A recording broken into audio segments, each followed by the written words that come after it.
in the mail, you got a 15-foot cable, audio-video cable. On the one end of the cable, you have a larger connector that goes into the HDMI on the left side of your TV. Just connect that in there. On the other end of the cable, the smaller connector goes into the bottom of the tablet next to the USB port. There's a video port. You connect it into that.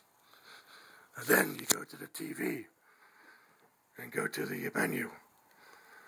And on the menu, you select 8, HDMI 3.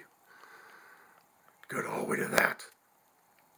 And once you get to that, they'll change it over so that anything that's on your tablet is now on your TV.